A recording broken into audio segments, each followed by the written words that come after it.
Bueno, muy buenas tardes a todos. Yo creo que podemos ir iniciando. Eh, bueno, hoy vamos a hablar un poquito de este protocolo que se llama QUIC. Es un protocolo relativamente nuevo. Cuando digo relativamente oficialmente se empezó a trabajar en 2016, aunque hay trabajos anteriores sobre QUIC.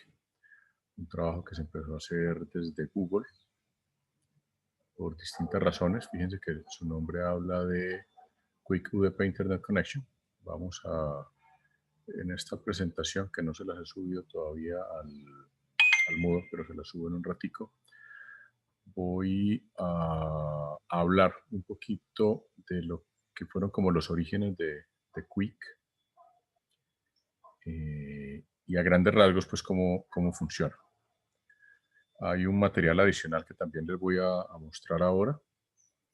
Y la idea es que a partir de esta presentación, ustedes empiecen también a explorar un poquito el tema de HTTP, que es el tema que sigue. Es decir, hoy más o menos cerramos lo que tiene que ver con nivel de transporte y empezaríamos ya entraríamos como en la siguiente unidad que tiene que ver con nivel de aplicación, donde vamos a hablar fundamentalmente de HTTP, entre otras cosas, pero que nos vamos a enfocar más sobre HTTP, para finalizar ya en un par de semanas con lo que es la parte de gestión, el protocolo SNMP.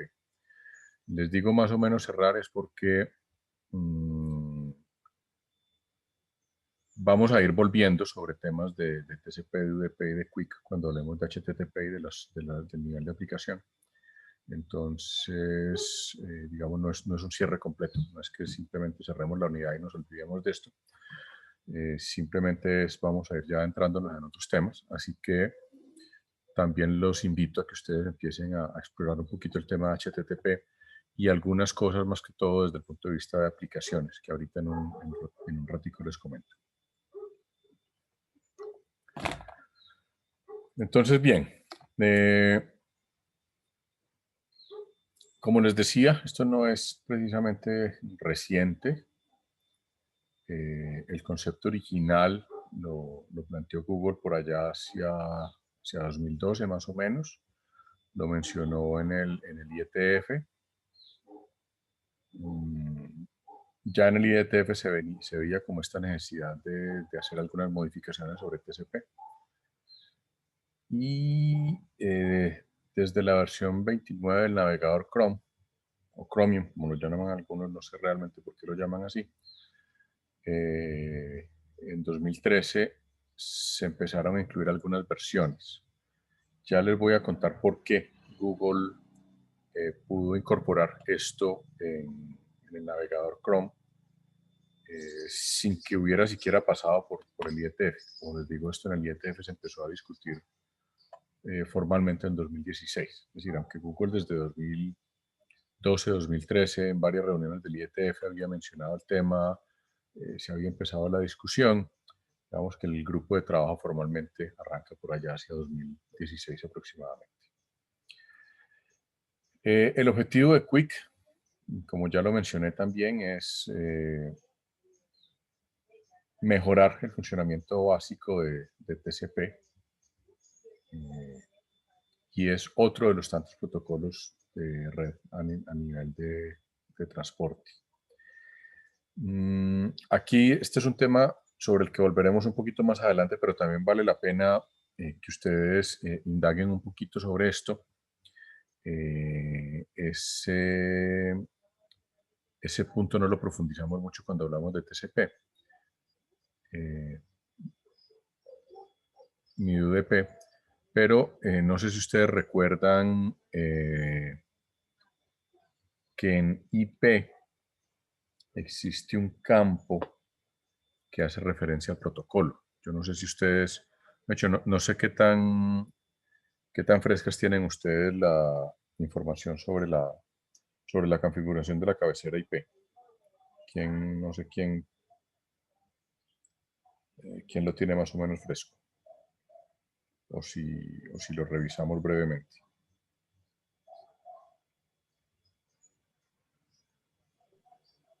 Sí, profe, pues podríamos revisarlo. Denme un segundo. Yo busco este tema de la cabecera IP, a ver si la encuentro por aquí rápido, si aquí la estoy encontrando.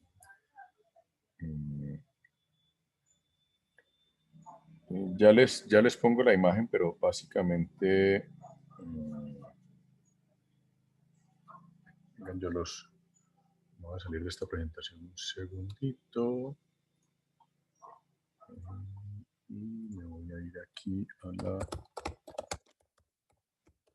vámonos con IP4 básicamente, lo rápido, Wikipedia. Bueno, este es un recorderis de lo que es el formato de la cabecera de IP versión 4. Primero está la versión, luego el tamaño pues, de la cabecera. Como ustedes saben, puede variar. El tipo de servicio, aquí es donde IP me permite hacer algo de manejo de calidad de servicio. Luego la longitud total, que hace referencia a la longitud total del paquete. Un identificador, unos flags. El tema de la fragmentación. El tema de la fragmentación de IP es importantísimo también en Quick. Básicamente, una de las características importantes de IP es que IP permite fragmentar los paquetes, es decir, cuando los paquetes son muy grandes para las capacidades de la red, IP permite fragmentar los paquetes IP y por lo tanto la carga útil de IP. Y esto que es una de las características tal vez más relevantes de IP, se va a convertir en un pequeño problema en Quick, que lo vamos a ver luego en la presentación. Viene el tiempo de vida, o el time to life, que es que le permite a los enrutadores descartar paquetes IP que se quedan por allá dando vueltas en la red. Y el que me interesa aquí específicamente es este campo de protocolo. Resulta que este campo de protocolo, que es un campo al que pues, uno no es que le ponga mucha atención, lo que me dice es cuál es el protocolo de nivel de transporte que lleva ese paquete IP. Es decir, qué es lo que va dentro del payload del paquete IP en términos de transporte. Resulta que existen muchísimos protocolos de nivel de transporte. Nosotros hemos mencionado TCP, UDP, RTCP, pero existen muchos. Fíjense que esto es un campo de 8 bits, es decir, en principio me permite 256 protocolos. En la práctica existen creo que algo así como 100 y pico, si no me falla la memoria.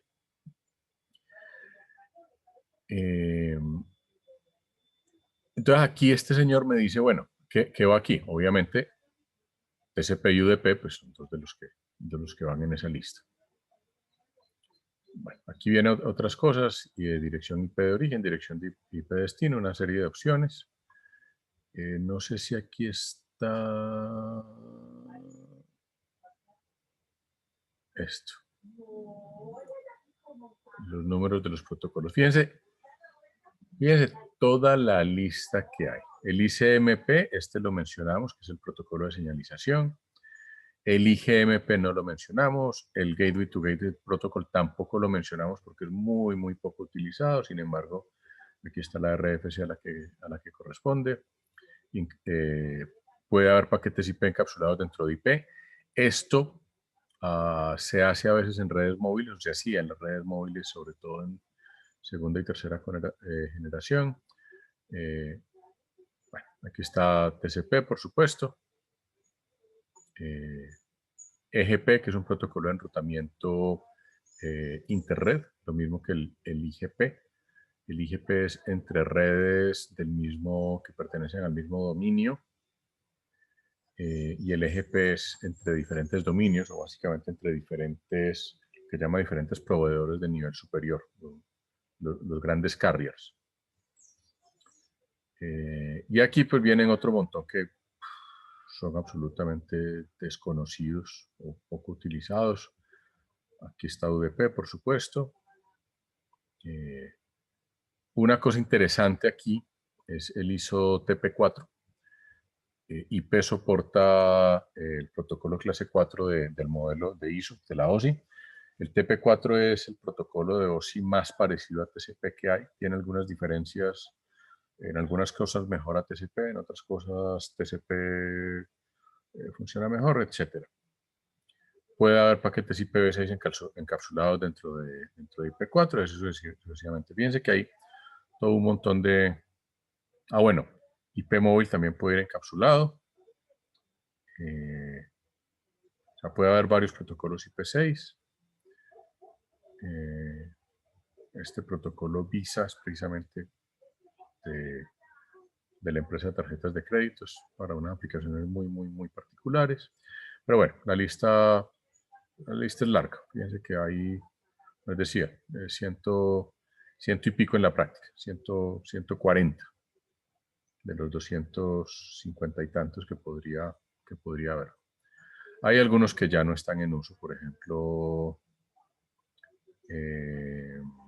Fiber Channel hace rato dejó de utilizarse, SSTP se sigue utilizando, pero a lo que yo quería llegar con esto, volviendo a la presentación, es que Quick es otro tanto. Ahora, fíjense que en la lista no está Quick por ningún lado. Y ya les voy a decir por qué.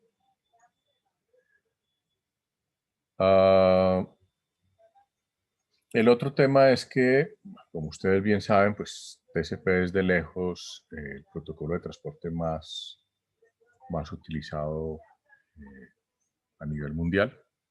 Sin embargo, no es el único. Ya vemos que existe, por ejemplo, el TP clase 4, que fue definido hace muchos años por la ISO.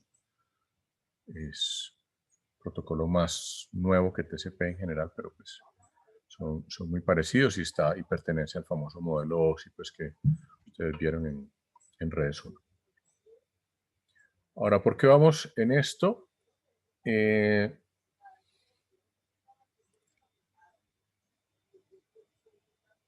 Por un lado, bueno, TCP es, como les decía, un protocolo más de transporte, pero es el más utilizado, TCP y UDP.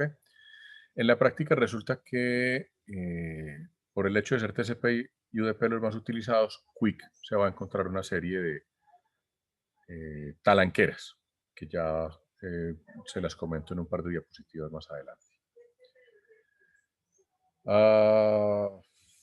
A pesar de lo antiguo que es TCP, pues TCP es un protocolo suficientemente flexible y suficientemente abierto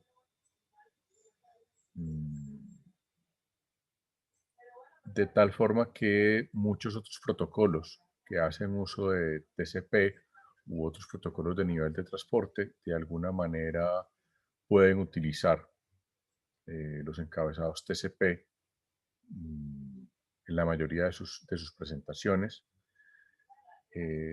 pero también es posible, ya lo he mencionado en alguna ocasión, hay implementaciones o se han creado implementaciones de TCP que tienen comportamientos diferentes entre sí. Es decir, hay muchas versiones de TCP que han sido optimizadas para ciertas aplicaciones particulares. ¿Y esto por qué se puede hacer así? Es decir, porque pueden convivir muchísimas versiones de TCP. Y creo que les mencioné que hay algunas versiones de Linux que le permiten a uno decidir o escoger qué versión de TCP implementa uno, sobre todo cuando uno monta un servidor Apache o algo parecido. Yo puedo definir qué implementación de TCP utilizo. ¿Por qué se puede hacer eso? Porque TCP no define cómo el remitente puede controlar la cantidad de datos que hay en tránsito a través de la red en un momento determinado. Es decir, el TCP es muy abierto en ese sentido. Y aparte de eso, TCP digamos que las implementaciones de TCP no tienen que ser las mismas en todas las máquinas. Eso me lleva a que, en últimas, es el servidor quien define cuál es el TCP que le está utilizando. Y ya esto lo vemos en un segundito. Eso tiene que ver con esta convención, que ya lo vimos nosotros, que es el Slow Start, lo mencionamos la clase pasada, donde lo que se acostumbra es que la cantidad de datos que hay en tránsito se va aumentando la ventana de transferencia. La medida que se reciben los ACK, se va aumentando esa ventana. Si hay un fallo en el sistema, se reinicia la ventana y vuelve y empieza. Entonces, eso está relacionado con esto, con que la cantidad de datos en tránsito a través de la red no están estrictamente definidos en TCP, sino que es más una convención. Es un acuerdo que hay entre los usuarios de TCP. Yo les mencioné, creo que hace una semana, si no estoy mal, que existen algunas versiones de TCP que se consideran agresivas, es decir, que meten muchísimos datos sobre la red y eso puede generar a veces congestión en la red. Es decir, TCP no necesariamente tiene que respetar el slow start, aunque la mayoría de las implementaciones de TCP lo hacen. Lo mismo tiene que ver con el tema del control de congestión. Hablamos también hace 8 días del protocolo RED, el Random Early Detection. Pero resulta que TCP tampoco tiene una definición explícita de cómo responder a la congestión de la red. Es decir,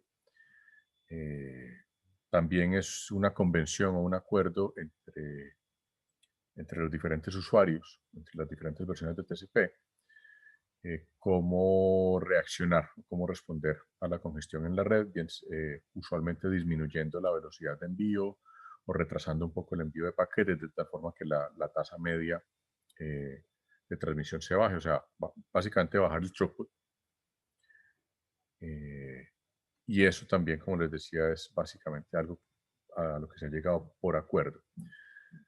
Hay variantes de TCP que manejan esto de diferente forma. No solamente el Random Early Detection, sino según las diferentes implementaciones de TCP, pues el manejo del control tanto el control de flujo como como el control de congestión se puede manejar de diferente forma. Modificando más rápidamente el tamaño de ventana o volviendo, por ejemplo, al último tamaño de ventana que se tenía antes de que se produjo el fallo. Es decir, hay distintas formas. Digamos, el slow start tradicional vuelve a la ventana inicial y va aumentando otra vez. Hay otras versiones donde simplemente vuelven a la ventana anterior y así sucesivamente. O sea, hay diferentes formas de manejar esto y hay también diferentes tipos de señales para hacer el control de flujo de datos. Eso hace, por ejemplo, que aparezcan algunos protocolos relativamente recientes que permiten hacer mediciones de retardo extremo a extremo. Mencioné algunas el jueves pasado. Hay otro que no mencioné el jueves pasado que se llama el Bottleneck Bandwidth and Round Trip Propagation Time. Ahí abajito en la diapositiva está aquí está la referencia, si lo quieren revisar. Fíjense que vuelve y aparece un personaje que ya hemos visto en varios artículos, Van Jacobson, que ha trabajado mucho en este tema de control de congestión.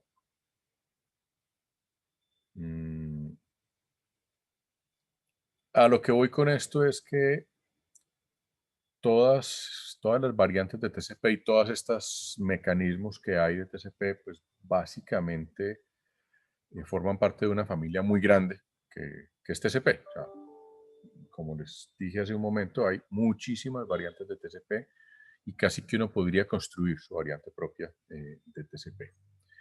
Lo más importante acá es que estas variantes de TCP se implementan solo en el remitente de los datos, básicamente en el servidor. O sea, es el servidor quien define qué variante de TCP implementa y cómo la implementa. Esto tiene una gran ventaja. La mayor ventaja es que si yo me invento una nueva versión de TCP mucho más eficiente o que tiene algunas mejoras para qué sé yo, por ejemplo, Netflix, por poner un ejemplo bien conocido, puede tener una variante de TCP que es mucho más eficiente para lo que ellos manejan, que es video. Y eso se implementa en el servidor y eso me permite que si yo me invento esa nueva variante de TCP, pues no hay que cambiar todos los computadores que hay en el mundo. Simplemente lo implemento en mi servidor y eso sigue funcionando. El TCP sigue funcionando. Porque básicamente los clientes lo que hacen es que envían una ACK cuando reciben los datos. ¿Sí? Es decir, que la forma que funciona TCP, incluso con el mecanismo de piggybacking que mencioné también el jueves pasado, es el cliente recibe los paquetes, los verifica y si los recibe todos los que debía recibir en el orden adecuado o los puede reorganizar exactamente, pues básicamente envía una ACK. Y es la implementación TCP del servidor el que determina cómo se manejan esos ACKs que reciben para hacer control de flujo, para modificar la ventana o para modificar la tasa de envío. Y como les acabo de decir, pues la ventaja de esto es que no tengo que cambiar hijo de mil variantes de TCP en los computadores de los usuarios, porque solo es necesario modificarlas en el servidor. Y esto ha sido, digamos, tal vez la principal razón o una de las principales razones por las cuales TCP sigue estando vigente. Y a pesar de ser un protocolo tan antiguo, se le han logrado hacer modificaciones que permite que TCP siga funcionando y que tenga una suficiente flexibilidad, que lo hace pues, el protocolo estándar de Internet a nivel de transporte. Ahora, a pesar de todo eso, a pesar de todas esas grandes ventajas de TCP y toda esa maravilla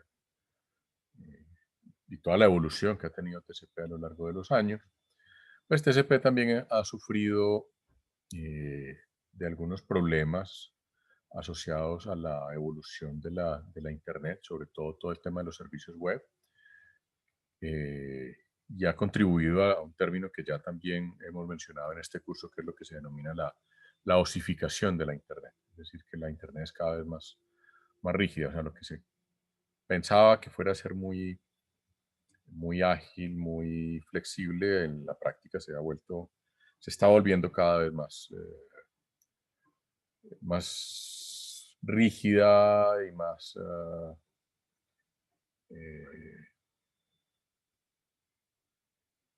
más anticuada, digamos que. ¿Cuál es cuál es la razón de esto? Pues que hoy por hoy las páginas web, sobre todo, no son objetos monolíticos como eran hace 20 años, donde una página web era básicamente un flujo HTML montado sobre un protocolo HTTP, que en esa época era el HTTP1. Nosotros ni siquiera vamos a hablar de HTTP1, vamos a entrar de una vez en HTTP2 y 3, que son las versiones más recientes. Y como les decía, una página web era básicamente un solo flujo HTML montado sobre HTTP. Hoy en día, una página web tiene frames, tiene scripts integrados en la página, tiene banners que no necesariamente están en el mismo servidor. Y cada uno de esos componentes de una página web actual. Y ahí vale la pena que ustedes revisen un poquito, no sé ustedes en programación en red hasta qué tanto se metieron con estos detalles de las páginas web. No sé, ¿qué tanto trabajaron ustedes con eso en programación en red? Creo que no mucho según recuerdo, ¿cierto?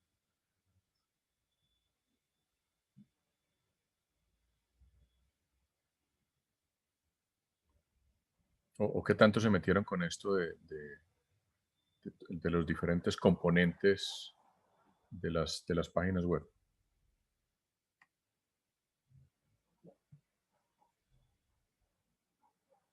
A ver, alguno que me realimente. O ya se me durmieron todos.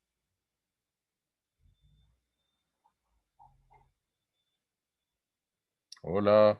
Pues lo de post, lo miramos, chistes de post y como cosas así, Ya.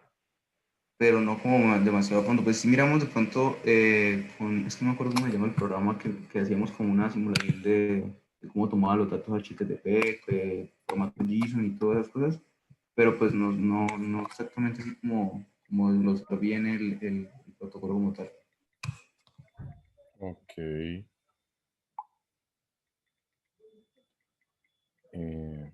Bueno. El tema es este. Y es, digamos, todos estos frames o estos marcos independientes o estos elementos independientes que tiene una página web actual, termina siendo un objeto web independiente. Y el asunto es que cuando se maneja el HTTP, incluso desde el 1.1 más o menos, y esto se intensifica con el HTTP2, que es el que se utiliza hoy por defecto en casi todos los navegadores. Básicamente cada uno de estos objetos implica una nueva sesión TCP.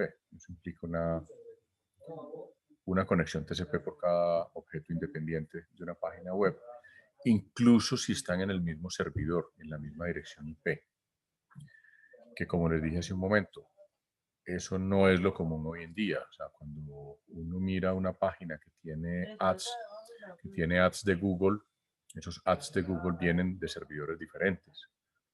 Si ustedes abren una página de un periódico, si algo, El Tiempo, o El Espectador, o El País, todos esos ads y las cositas que aparecen a los lados y un montón de propaganda que le aparece a uno, eso normalmente viene de servidores distintos al del periódico. Lo que hace que haya todavía más sesiones TCP y eso implica que una página web puede implicar muchas conexiones TCP diferentes que pueden estar metidas sobre un mismo flujo HTTP o sobre un mismo flujo IP. Y pueden llegar a ser incluso cientos de conexiones. ¿Y cuál es el problema allí? Ahí hay varios problemas. Uno, cada una de esas sesiones TCP implica negociar una conexión TLS, una conexión segura, que es el estándar hoy en día también. Fíjense que hoy en día todas las páginas web van con HTTPS y si no tienen HTTPS, usualmente el navegador le brinca a uno y le dice que eso es inseguro, etcétera, etcétera. Entonces, primero, por cada una de esas sesiones TCP hay que establecer una sesión segura y eso tiene un overhead importante. Y si son, por ejemplo, conexiones relativamente cortas o paquetes de datos relativamente pequeños, pues casi todo el throughput me lo estoy gastando en overhead, estableciendo la conexión que en transporte de datos realmente.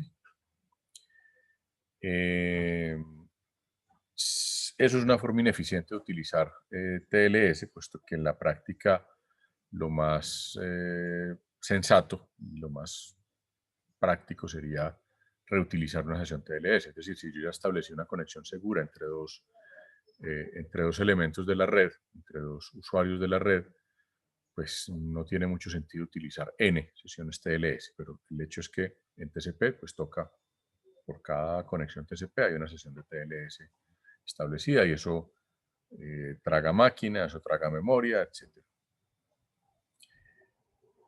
Está la opción de multiplexar los flujos de datos dentro de una sola sesión TCP.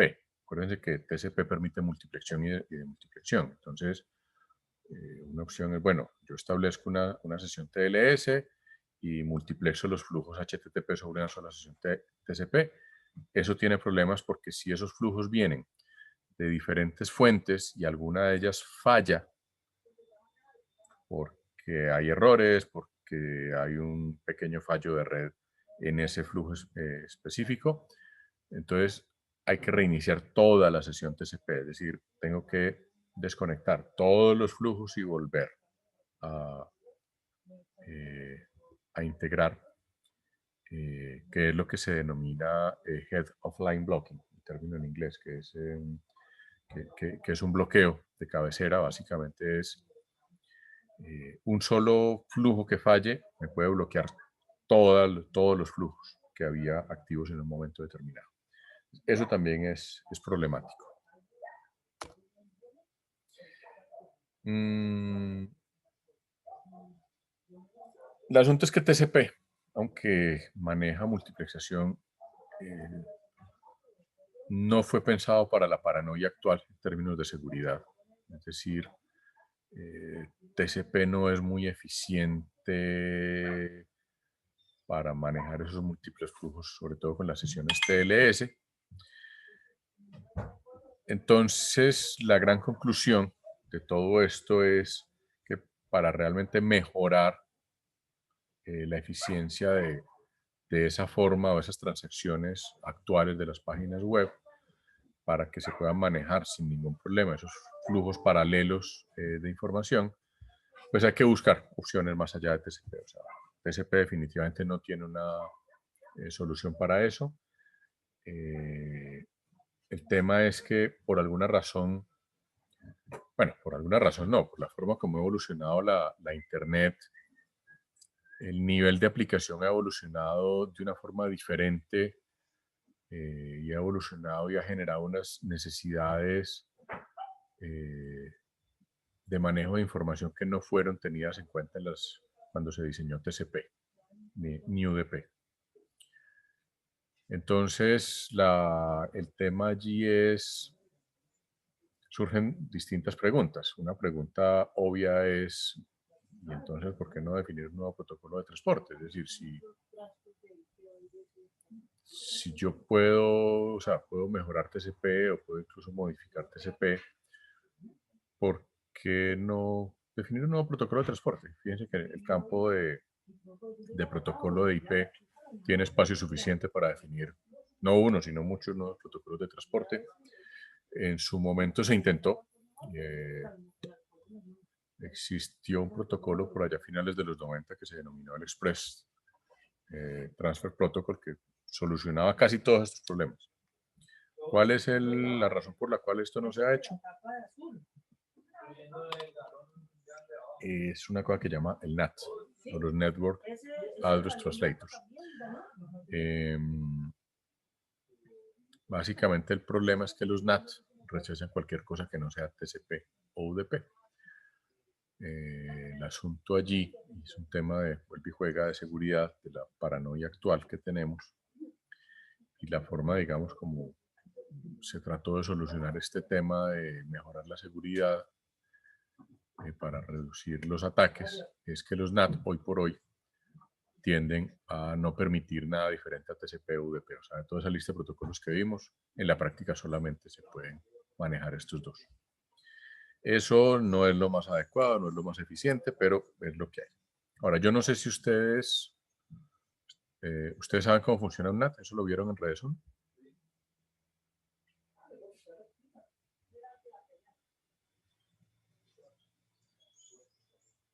¿Quién sabe qué es un NAT?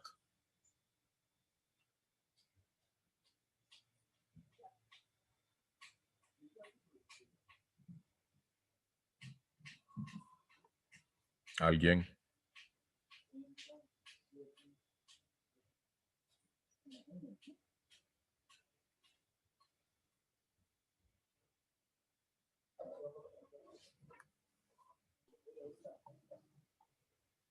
Pues yo creo que no lo vimos, profe, sinceramente.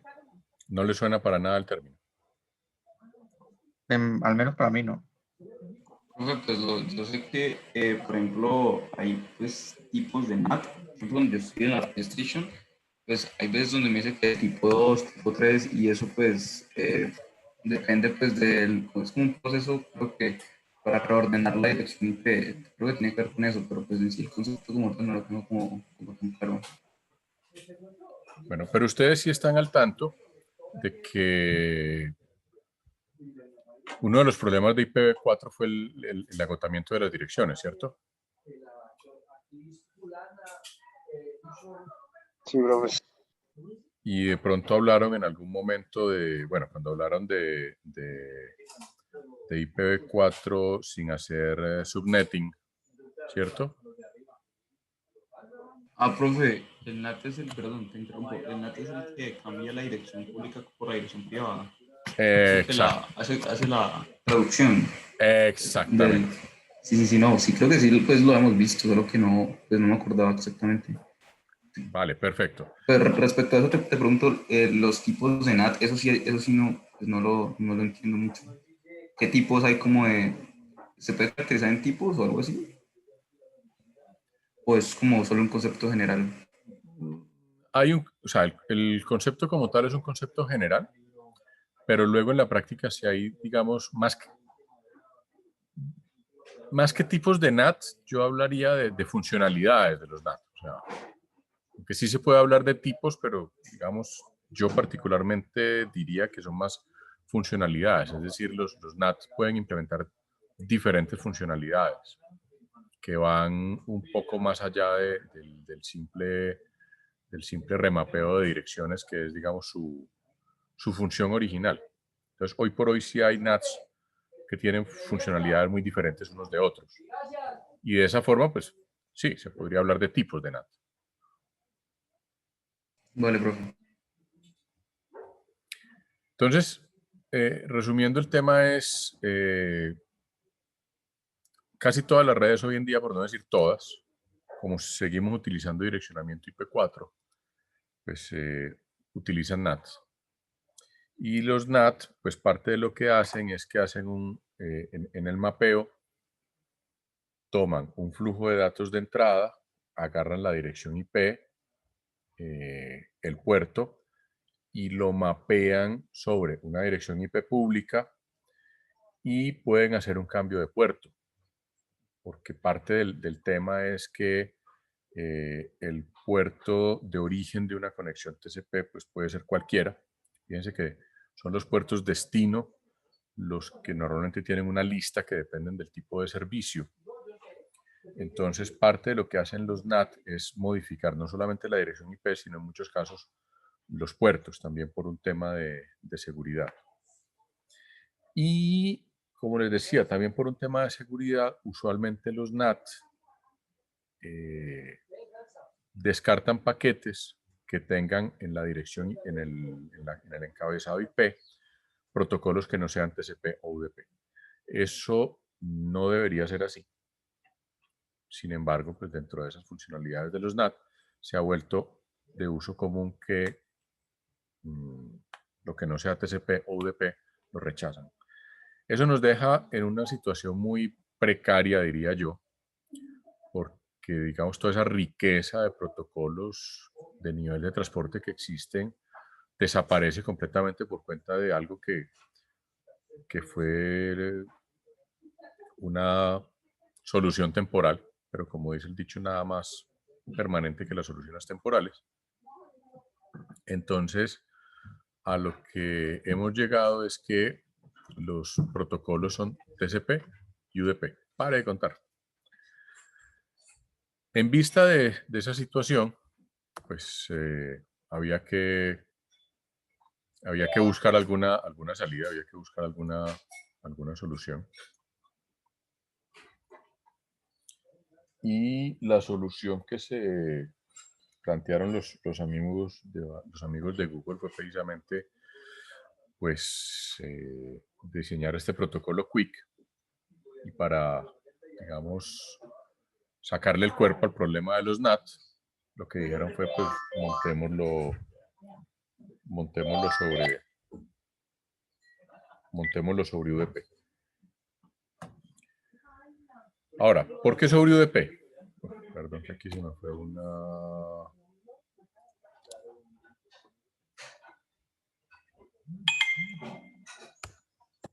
un error de ortografía. Ya. ¿Por qué sobre UDP? Pues UDP tiene una ventaja sobre TCP y es que la cabecera de UDP es mínima. De tal manera que digamos, el truco que me permite hacer UDP es que yo, por ejemplo, puedo encapsular TCP sobre UDP, ¿ya? Entonces, porque UDP no me dice gran cosa, simplemente me pone la cabecera que, como ya vimos, lo que tiene es igual. Puerto fuente, puerto destino, el checksum y poco más. De tal manera que UDP de alguna manera es como una variante de nivel de transporte de lo que es IP al nivel de red, o sea, un protocolo muy sencillo con una cabecera muy sencilla. Como es no orientado a conexión, pues básicamente lo que hace UDP es simplemente dirigir un paquete entrante a un nivel de aplicación o a una aplicación que está asociada a esa dirección o a ese puerto UDP. Pues en ese sentido, UDP pues, es un protocolo muy sencillo, de tal manera que, como les decía ahora, pues se puede encapsular TCP dentro de paquetes UDP y, ¿por qué no, Quick? Y eso fue la solución que plantea Quick, de tal manera que Quick es un protocolo de nivel de transporte basado en paquetes o en datagramas.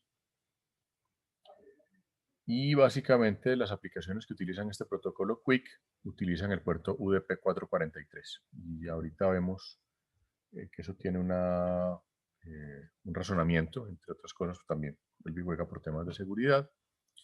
Y si miran la figura que hay allí en la diapositiva, que es una comparación de cómo funciona HTTP2 sobre TCP, tenemos nivel de aplicación HTTP, en este caso es HTTP2, que maneja múltiples flujos. Tenemos el TLS, que es el que hace el cifrado. Básicamente, cuando yo establezco una conexión sobre una página web, antes de empezar a mandar información de HTTP, lo primero que se hace es establecer la conexión TLS. Una vez se establece esa conexión cifrada sobre el TCP, entonces ahí sí ya se empiezan a mandar los flujos HTTP. Entonces, esta es la forma como funciona HTTP sobre TCP IP hoy en día. Y cuando utilizo Quick, fíjense que hay un cambio aquí. En primer lugar, el manejo de múltiples flujos ya no lo hace directamente HTTP, lo maneja Quick. Eso tiene una razón práctica. Fíjense que el cifrado también lo hace Quick. Aquí hay un tema también que ahorita les muestro en la página web, pero es HTTP2 definió un mecanismo de compresión de encabezado y de cifrado del encabezado que se llama el TPACK. Quick modifica ese mecanismo utilizando una cosa que se llama el QPACK. Entonces, básicamente aquí hay un cifrado. Originalmente Google había propuesto un mecanismo de cifrado diferente, pero cuando esto llegó al IETF, los del IETF decidieron que mantenían el TLS como mecanismo de cifrado. Se sigue manejando control de congestión y se sigue manejando una conexión extremo-extremo. Es decir, Quick también es un protocolo orientado a conexión, igual que TCP. En ese sentido, lo que se hace básicamente, lo que hace Quick, es como una versión mejorada de TCP, solucionando pues todos los problemas que mencioné hace un momento. Y para lidiar con ese tema de los NAT y pues, lo que implicaría pues, un protocolo completamente nuevo, pues lo que hace es utilizar UDP y el puerto 443 como mecanismo de transporte. De alguna manera, lo que hacen es encapsular un protocolo de nivel de transporte orientado a conexión sobre UDP pues para no tener líos con esa internet osificada que tenemos hoy en día. La forma para manejar ese tema de los flujos que les mencionaba hace un momento es algo que Quick ya denomina identificadores de conexión o Connection ID, de tal manera que estos identificadores de conexión son equivalentes a los puertos TCP versión Quick, con una serie de ventajas, sobre todo para lidiar nuevamente con los NAT, de tal manera que estos identificadores de conexión no se vean afectados por el NAT. Es decir, cuando el NAT hace alteraciones en los puertos UDP, no se me alteren esos identificadores de conexión y así el NAT altere las tablas, porque básicamente los NAT construyen unas tablas. Y en un NAT hay un tema allí, y es que en el NAT, cuando yo tengo una conexión TCP, en el momento en que el NAT detecta que el TCP manda una trama fin, el NAT lo que hace es que borra ese dato de la tabla, y cuando me aparece una nueva solicitud de conexión TCP, el NAT puede reutilizar ese campo de la tabla con una conexión TCP distinta. Eso en TCP, los NAT lo manejan bastante bien, o sea, no hay riesgo como que se traben los cables, que es lo que podría pasar.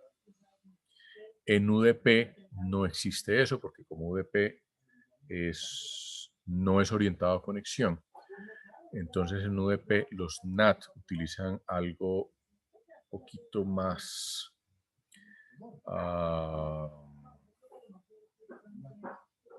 intuitivo, digámoslo así. Es decir, el NAT lo que hace es que cuando detecta que no hay mucha actividad de UDP, finaliza la conexión, es decir, borra la entrada de la tabla. Y estos identificadores de conexión de Quick permiten que así que no se pierda la conexión, así el NAT borre la tabla. Entonces lo que hace Quick es que con los identificadores de conexión reinicia nuevamente la conexión, simplemente enviando datos.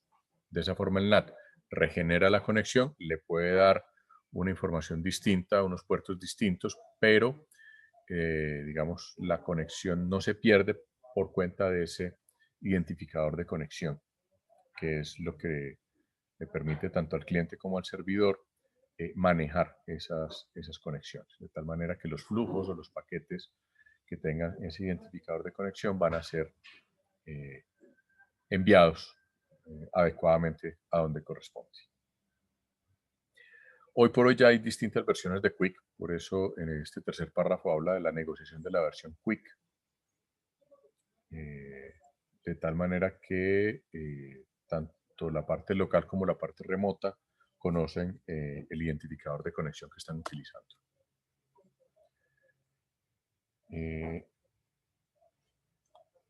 Esto es algo que no es muy nuevo. Existe un protocolo que se llama el Host Identity Protocol, un protocolo que se utilizó hace unos 15 años tal vez. Se sigue utilizando, y el Host Identity Protocol se utilizó sobre todo con IP móvil. Era uno de los protocolos que hacía parte de la familia IP móvil, y si no me falla la memoria, creo que tenía algo que ver con el SIP, con el Session Initiation Protocol. Yo la verdad hoy no me acuerdo demasiado de este protocolo, como les digo, un protocolo que apareció hace unos 15 años para solucionar algunos problemas, sobre todo con cierto tipo de servicios, pero pues también los invito pues a que le peguen una miradita por lo menos, a que miren de qué se trata. Digamos lo que es común entre el Quick y el Host Identity Protocol es que utilizan una cosa que llaman un identificador de punto final, que permite que una sesión sobreviva a los cambios en las direcciones IP y a los puertos del punto final. La razón de eso, y bueno, haciendo un poquito un paréntesis y hablando de IP móvil, es que una de las características de IP móvil es que cuando se hacían ciertos cambios de red, la dirección IP en IP móvil cambiaba. En IP móvil se manejaban dos direcciones, una dirección que llamaba home address y otra dirección que llamaba la care of address. La home address era una dirección fija, pero la que se utilizaba en la red era la care of address, que cambiaba. Cuando el usuario cambiaba de red a través de su movimiento, de su movilidad, pues esa dirección IP cambiaba y el Host Identity Protocol lo que hacía era manejar unos identificadores que permitían mantener la conexión, así la dirección IP se modificara o cambiara. Quick básicamente maneja este mismo concepto y en ese orden de ideas pues permitiría también manejar movilidad. O sea, no solamente soluciona el tema de los NAT, sino que permite solucionar el tema de la movilidad en IP, que es un tema que sigue estando abierto. Yo no sé si en redes 1 se habla algo de IP móvil, eso ya no se menciona.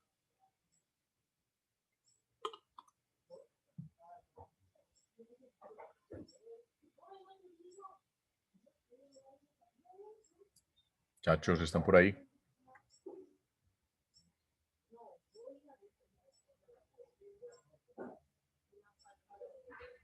Oye.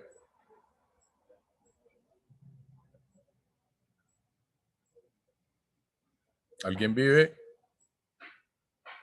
IP móvil, ¿les suena?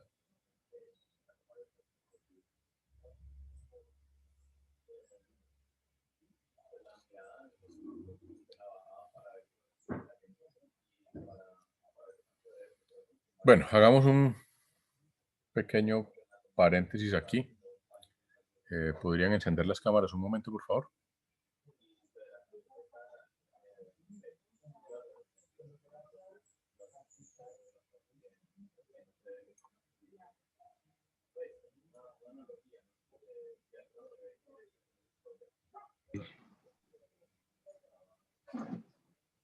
Listo, ya estamos, me falta uno. Sebastián, Francisco. Uy, profe, qué pena. Tengo...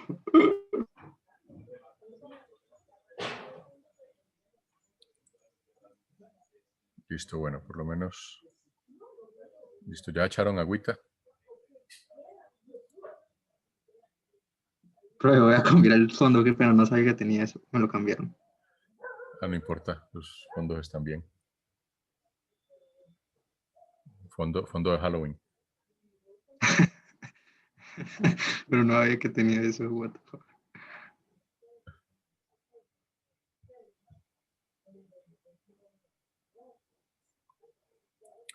Bueno, entonces, a ver, vamos a hacer una pequeña pausa activa. Entonces, a ver, brazos arriba, a los lados, a estirar, adelante.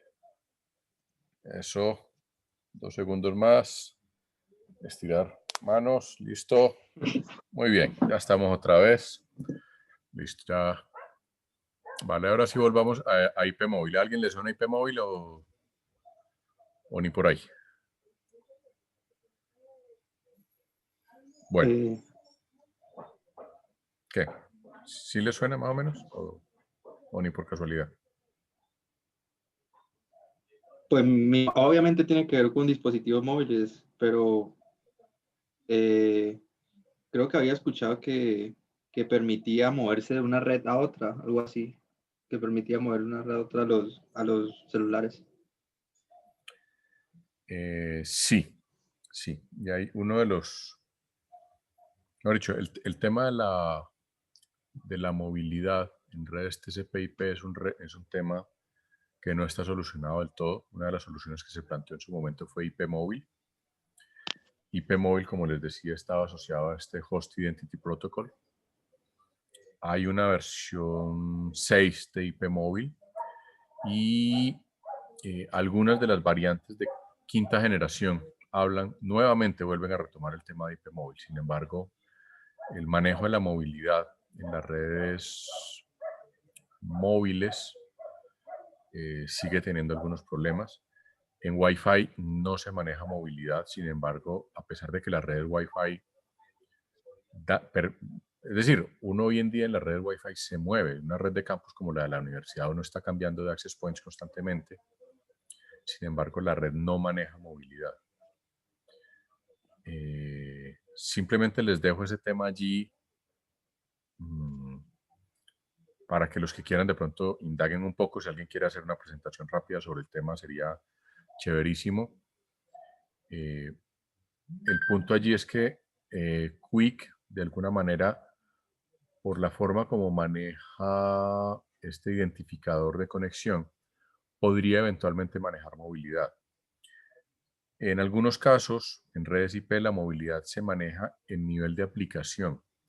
Si tenemos tiempo y alcanzamos a ver algo del protocolo SIP del SIP, yo trato de revisar el tema de movilidad en redes TCP/IP, que es un tema que hoy por hoy vuelve a tener muchísima fuerza. Entonces, ténganlo por ahí anotado por si de pronto en algún momento se me olvida. ¿Listo? Bien, siguiendo por acá, el otro tema en Quick es lo que se llaman los flujos. Como ustedes bien saben, pues una de las ventajas de TCP como protocolo orientado a conexión es que en teoría me permite un flujo ordenado de bytes. Es un flujo además confiable y es un servicio que TCP le proporciona al nivel de aplicación. Recuerden que en la jerarquía de protocolos, en el modelo de protocolos por capas, que es el que nos rige hoy en día, cada nivel inferior lo que hace es prestarle servicios al nivel inmediatamente superior. De tal manera que TCP lo que hace, o el nivel de transporte, lo que hace es prestarle servicios de transporte de información al nivel de aplicación. Y eso es lo que hace TCP. Y al ser un protocolo orientado a conexión, pues le da un servicio confiable y en teoría ordenado. Esa misma lógica o esa misma idea de servicio la maneja Quick, solo que Quick lo denomina flujos. Entonces, Quick lo que hace es que establece diferentes flujos dentro de una aplicación o hacia una aplicación.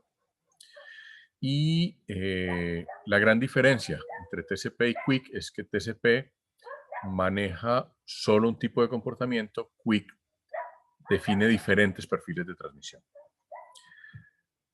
Voy a hablar solamente de los dos perfiles de transmisión o los dos perfiles básicos que define Quick. Quick define una cosa que llama flujos bidireccionales,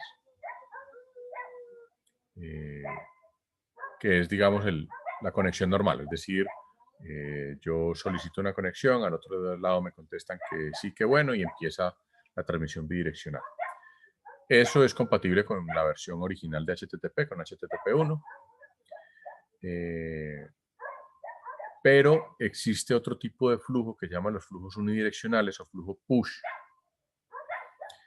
De tal manera que un servidor puede iniciar una conexión con un cliente, los famosos pop-ups o muchas de esa publicidad que le llega a uno cuando uno abre ciertas páginas web, que son servidores que están iniciando un flujo push inicialmente unidireccional que luego se puede convertir en bidireccional, de tal manera que un servidor genera una respuesta sin que haya una solicitud inicial de parte del cliente. Eso tiene sus más y sus menos. En algunos casos es una mamera cuando hablamos de publicidad, pero en otras aplicaciones tiene sus ventajas. Todo lo que es información de control también se maneja mediante estos flujos unidireccionales o se denomina en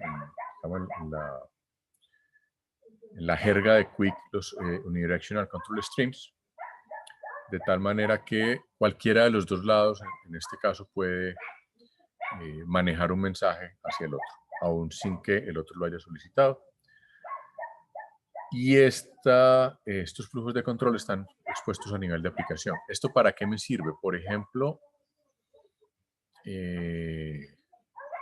vuelvo al ejemplo, un ejemplo que a mí me gusta mucho, Netflix.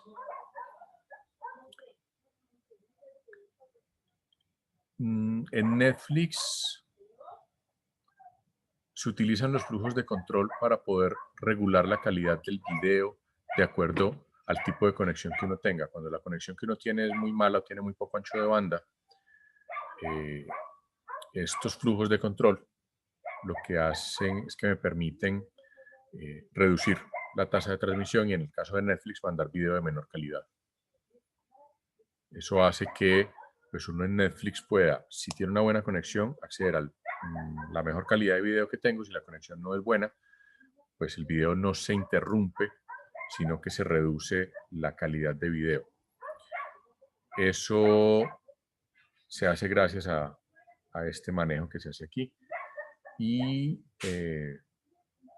pues me permite seguir viendo la película. O sea, en lugar de que simplemente me congele la pantalla, que suele pasar a veces también, pues aquí yo puedo seguir viendo el video, solo que en menor calidad. Ahora, el tema aquí es HTTP2, es ya a nivel de aplicación. Y una de las razones para manejar esos múltiples flujos entre dos puntos finales fue reducir sobrecarga en el tema del TLS, lo que les decía hace un momento. Generar una conexión TLS implica una carga grande, implica un overhead. La idea es manejar una sola sesión TLS y sobre esa sesión TLS mandar todos los flujos HTTP mientras se pueda. Y lo que les decía también hace un rato, si los objetos que se envían son pequeños, pues termino manejando más datos de cabeceras que datos útiles, principalmente. Y pues se pueden dar situaciones en las que solamente el proceso de handshake, el establecimiento de conexión a 3 bandas entre TCP y el TLS, pues se trague más tiempo de descarga que los datos en sí. Y eso pues es ineficiente. Entonces, la idea de QUIC es que esa asociación de seguridad de extremo a extremo se maneja de tal forma que solo se establece una vez la conexión TLS y una vez iniciada la sesión TLS, pues todos los demás flujos utilizan esa sesión segura ya establecida. Entonces, se logra cumplir. Con la parte de seguridad, que es uno de los temas que preocupan hoy muchísimo, es decir, todos los administradores de red hoy en día son paranoicos por naturaleza, eso como que es parte del perfil ocupacional. Y como dice el dicho, el que seas paranoico no significa que no te estén persiguiendo. Entonces se cumple con ese requerimiento de seguridad. Y por otro lado, pues se pueden manejar múltiples flujos, haciendo mucho más eficiente la conexión. Otra de las ventajas de QUIC, también por el tema de seguridad, es QUIC utiliza un cifrado extremo a extremo, es decir, la carga útil de datos sobre QUIC va cifrada, de tal manera que QUIC solamente deja abiertas unas cosas muy pequeñas, que son estas que aparecen allí, que son unos flags, el puerto fuente y destino de UDP, por supuesto, y los identificadores de conexión. De tal manera que QUIC es mucho menos propenso a ataques que TCP. Si ustedes miran, TCP tiene toda esta primera parte de su cabecera abierta y eso permite hacer modificaciones. O sea, yo puedo modificar los puertos, es decir, puedo hacer ataques mucho más fácil sobre TCP que sobre QUIC. Mientras que en QUIC, pues toda esta parte de la cabecera va encriptada.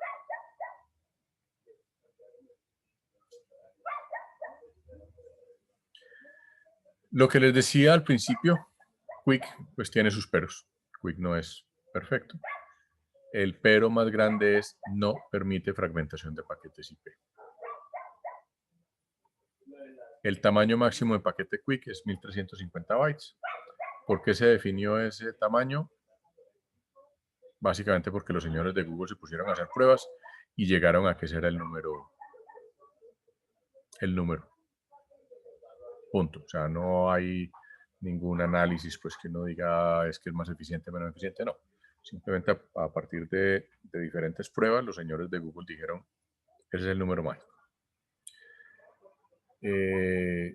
Sumándole lo que es el encabezado de UDP más los bytes de IPv4 y los bytes de Ethernet. Un paquete QUIC completo sobre una red de Ethernet tiene 1392 bytes, no paquetes, perdón, son bytes. Y en IPv6 el paquete QUIC se reduce precisamente para darle campo al mayor tamaño de la cabecera de IPv6, de tal manera que el paquete completo sobre una red Ethernet siguen siendo los mismos 1392 bytes. O sea, es una restricción de QUIC.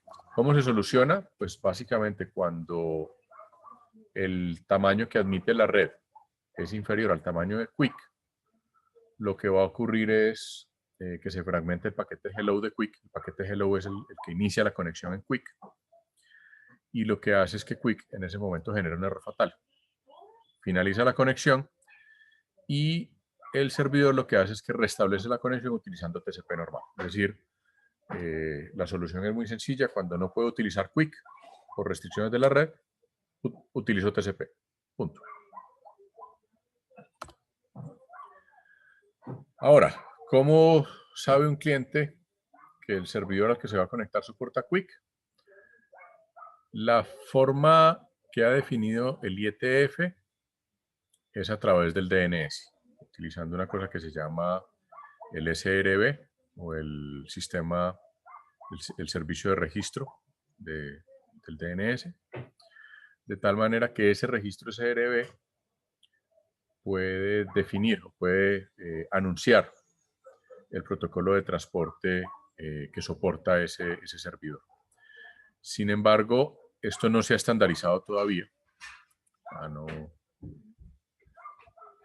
Y se considera pues como la opción hacia el futuro, es decir, eso es como el deber ser, esa es la forma que se debería utilizar, pero realmente no, todavía no se está haciendo así, de tal manera que se buscaron otra solución, y es que el mismo servidor, cuando anuncia el servicio HTTP,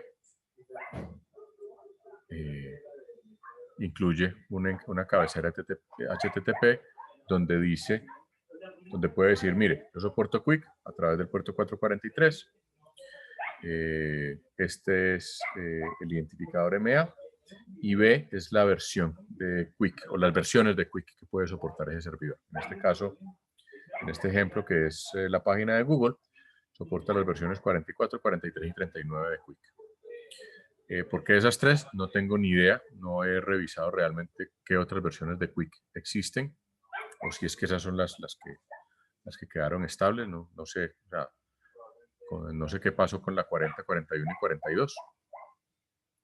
Pero pues ahí, digamos, la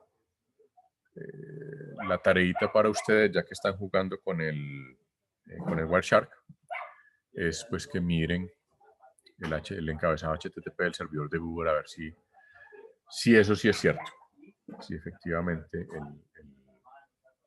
el servidor de Google anuncia que soporta QUIC. Hoy por hoy entiendo que casi todos los navegadores soportan QUIC, por lo menos con certeza Chrome lo soporta desde hace mucho rato. Yo sé que Mozilla, o sea Firefox, lo soporta desde hace varias versiones, desde hace unas 5 o 6 versiones. No sé si Edge lo soporta, pero por lo menos Opera también soporta QUIC. Que Opera, como ustedes saben, o bueno, no sé si saben, Opera es como el navegador más estándar que hay para aplicaciones web. Opera es un navegador que lo definió originalmente el W3C, que es el Web Consortium. Y básicamente, si yo quiero saber si una aplicación web que estoy desarrollando es suficientemente estándar, la pruebo sobre Opera. Cualquier otra cosa que yo implemente puede estar muy asociada a un navegador específico. O sea, hay servicios web o aplicaciones web, más bien, perdón, que funcionan bien sobre Edge, pero no funcionan sobre Chrome ni sobre Firefox, o viceversa. Entonces, Opera es como el estándar. Y bien, para cerrar, la última diapositiva, estas son unos enlaces que les recomiendo. Estos dos primeros son enlaces relativamente viejos, hacen referencia a las primeras versiones de Quick, de las primeras que se publicaron oficialmente. Esta es la página oficial de Quick en el IETF, y hay otra página que ya se las muestro, si logro terminar esta presentación. Ya.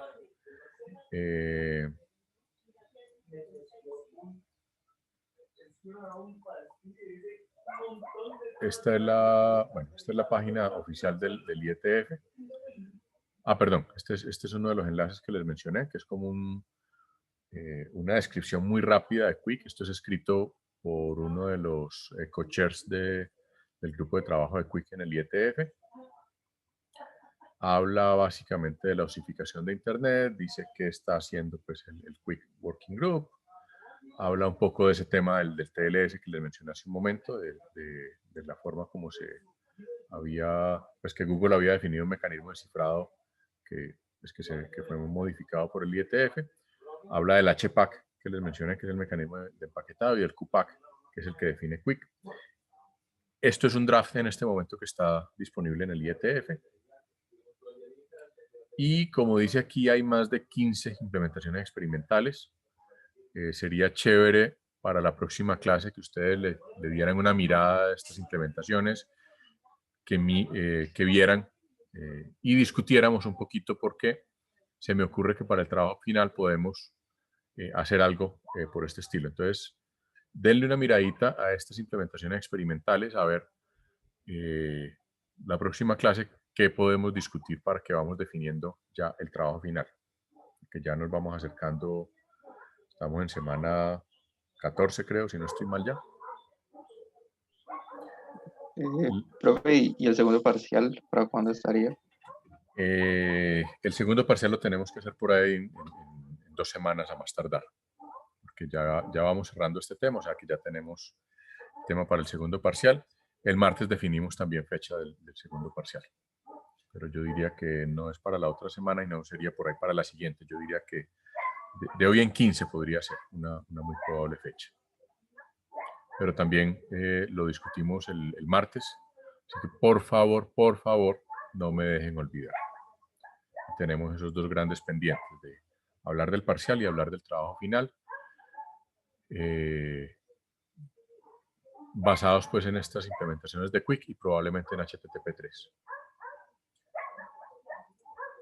¿Pero va a haber como una guía, o va a ser como muy libre el tema, o ya el martes no se especifica eso?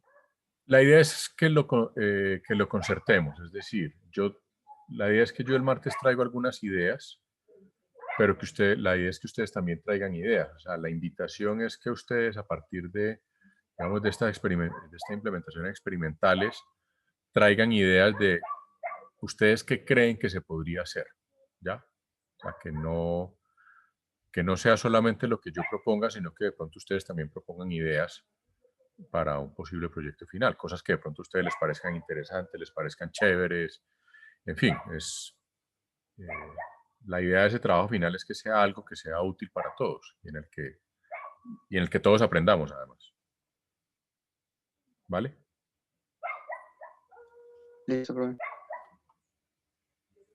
Esta es la otra página. Esta página es muy interesante porque se enfoca mucho en cuáles son las posibles fallas o los problemas de Quick.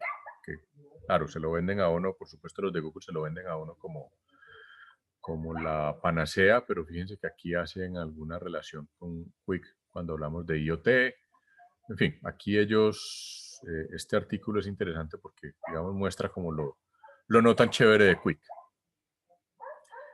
Y esta es la página de Quick, la página oficial de Quick.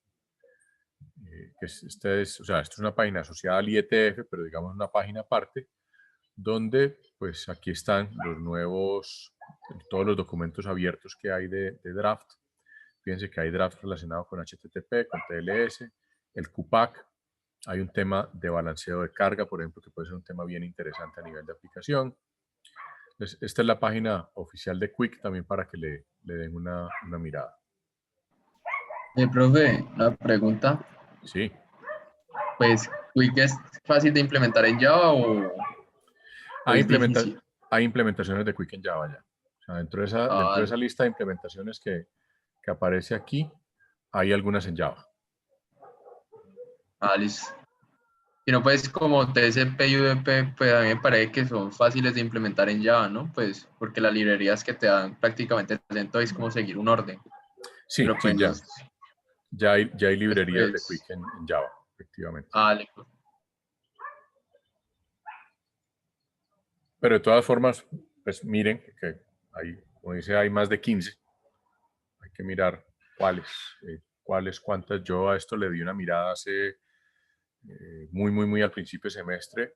Vi que había en Java, vi que incluso había implementaciones en Python, vi que hay versiones de Apache que ya implementan Quick. En fin, o sea, hay un montón de cosas que se pueden hacer.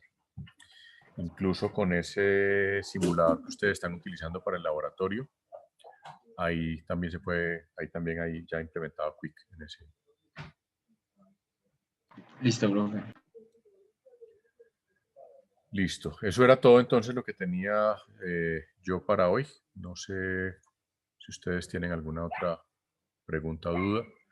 Si han tenido oportunidad de revisar un poco más sobre TCP, sobre UDP.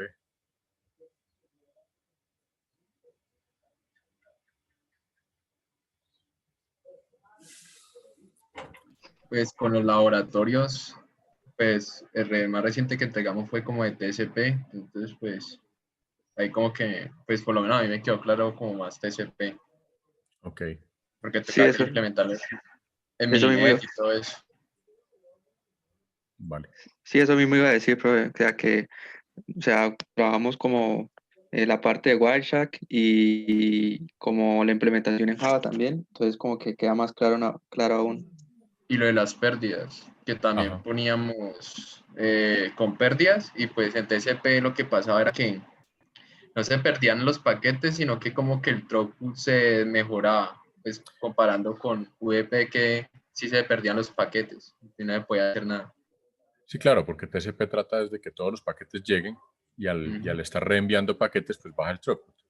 UDP Sí, manda y de malas. Si llegó o no llegó, pues no, problema de otro. entonces sí podemos observar eso con los laboratorios que nos dejaron.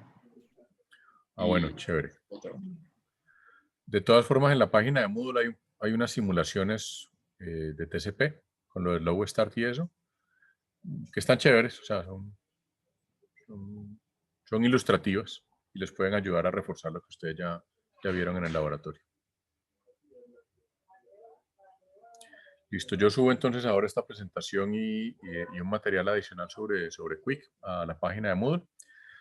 El martes entonces hablamos del parcial, hablamos del trabajo final y empezamos a hablar ya de nivel de aplicación. ¿Listo?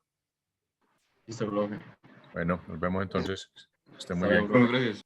Chao, chao.